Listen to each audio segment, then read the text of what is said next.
White হাউজের সাংবাদিকদের সঙ্গে নৈশভোজ চলাকালে হঠাৎ গুলির শব্দ শোনা গেলে যুক্তরাষ্ট্রের প্রেসিডেন্ট ডোনাল্ড ট্রাম্পকে দ্রুত নিরাপদে সরিয়ে নেওয়া হয়। স্থানীয় সময় শনিবার রাতে ওয়াশিংটন ডিসির ওয়াশিংটন হিলটন হোটেলে এ ঘটনা ঘটে।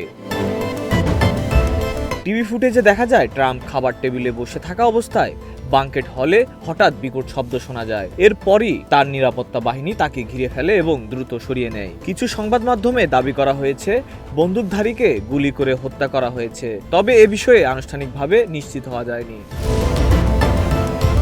এ ঘটনায় ফার্স্ট লেডি মেলানিয়া ট্রাম্পকেও নিরাপদ স্থানে নেওয়া হয়। সংশ্লিষ্ট সূত্র জানিয়েছে তারা দুজনই সুস্থ আছেন। হোয়াইট হাউস করেসপন্ডেন্টস অ্যাসোসিয়েশনের পক্ষ থেকে জানানো হয়েছে সাময়িক বিরতির পর নৈশভোজের অনুষ্ঠানটি আবারও শুরু করা হবে। ঘটনার পর ট্রাম্প তার সামাজিক যোগাযোগ মাধ্যমে মার্কিন সিক্রেট সার্ভিস ও আইন শৃঙ্খলা বাহিনীর দ্রুত পদক্ষেপের প্রশংসা করেন।